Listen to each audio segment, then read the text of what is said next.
So remember that on the last video, I mentioned that I wanted to share a few things from my trip to Guinea-Bissau. I love Bissau. It's a very nice country. I got free bargains. So I went back to my home country, well, where I was born, after many years. And although I want to keep the memories close to my heart and I don't want to share too much, there's a few things that I think I can share. As in, if you guys want to know more, just let me know. It was my first time. Yeah, like it was Talita's first time going to Bissau.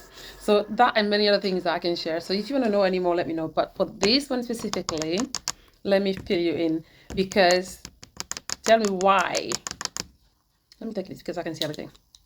So we decided to visit one of the islands. Okay, this island is one of the many islands in Guinea-Bissau, because Guinea-Bissau mainland is connected to Senegal and Gambia, and then we have many little islands surrounding the mainland, and some of these islands are inhabited, some are not.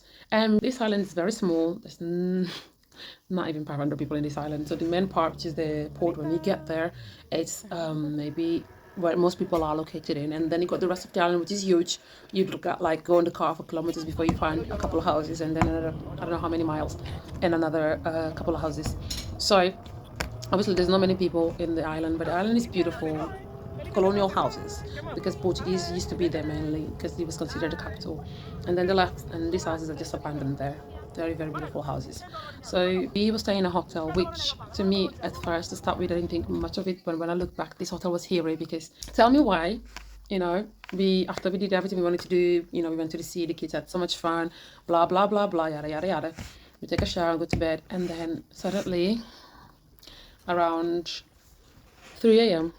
I start hearing somebody singing, and somebody singing in Portuguese. So I just assumed, and since my sister's actually potty trained in the kid, I just assumed this was my sister singing, because my sister loves singing about everything. So I just assumed this was her singing, and this went from 3 a.m. all the way to 4 a.m. And when I couldn't handle it anymore, I left my room to investigate. I consider myself quite a coward, but sometimes I don't know why I do certain things. I really don't know. So I came out of the room, pitch black, very dark. But for some reason, I could see my reflection in a door this way, and I could see my reflection in another door ahead of me. And then instead of like knocking on my sister's door, I just put my ears to see if I could hear anything. Nothing. But the funny thing is, the moment I decided to leave that bed, this song stopped. So I keep wondering, trying to convince myself that maybe I was dreaming, maybe I was sleeping, I was drifting in and out of sleep, and then I could hear things.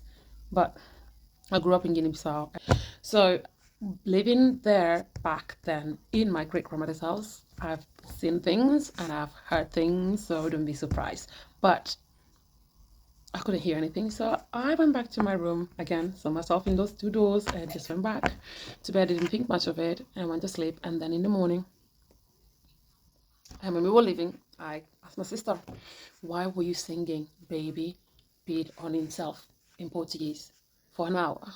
From 3 a.m. to 4 a.m. She said, "Singing? Me? Why would I be singing?" I said, "I don't know. Why were you singing? That's what I'm asking you." She said, "I wasn't singing. I never sang." She said, "Although 3 a.m. I woke up and took the baby to the toilet. But that's about it. I didn't sing." Maybe some other guests. But guys, it didn't dawn onto me that it was only us in the entire hotel that night. It was only us. There was nobody else there. Us and obviously the employees, whatever they were, because I couldn't see them at all. So they were on the other side. Yeah, somewhere on the other side. I don't know. They were there somewhere because they were there. And then when we left, the trip itself, it's an whole other story if you want to hear about that. Because so we left, and then when we were on the other island, and we were on the minibus taking us back to the main place to get the boat back to the mainland, we were having conversations. So there was some other people there, okay, and they were talking about the fact that whenever there is circumcision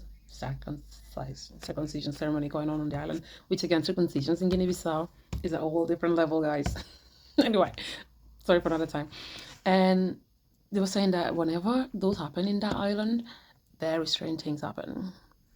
People report hearing things, seeing things, and things just happen in the island. So obviously I hadn't thought much of my experience until then, and then when they say that, I was like, oh no, what just happened? So then I reported what had happened to me that night or that early morning. The lady was like, "Why did you leave your room?" said, well, I don't know. I just thought it was my sister, so I didn't think much of it. So I left my room. I said, no, whenever there is like ceremonies in the island, like circumcision ceremonies in the island, things happen. She was surprised that I left the room and tried to figure out what was happening. And also, when she said my skin just crawled all up because I was like, no way.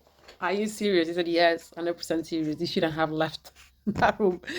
But it's fine. I guess everything is okay. You know, you don't sound weird. You're not doing any weird stuff. So you should be okay. But I was so creeped out. And I'm still creeped out whenever I talk about it. I'm still creeped out even in my house here now when it's dark in the night. That's why you've been grumpy recently. Maybe. You're possessed. When it's dark, I'm like looking around, you know, looking over my shoulder, what's happening, because that was really creepy. And I don't know, what do you guys think? Was I dreaming, drifting in and out of sleep, or was this something else? Because they said things happen in the island. I'm gonna take a guess. Mm. Something came from the upside down in Stranger Things. I don't know. You don't watch seriously, so what would you know? So yes, guys, Of course I wanted to share that. Let me know your opinion. Let me know in the comments what do you think. Was this a dream, kind of like state of mind, or was I just crazy to go out in that corridor, or something really happened? Like I said, things happen in this island. Let me know. And yes, I will never ever again leave a room if I hear some creepy here singing. Ever. No, go back to that island. Ever.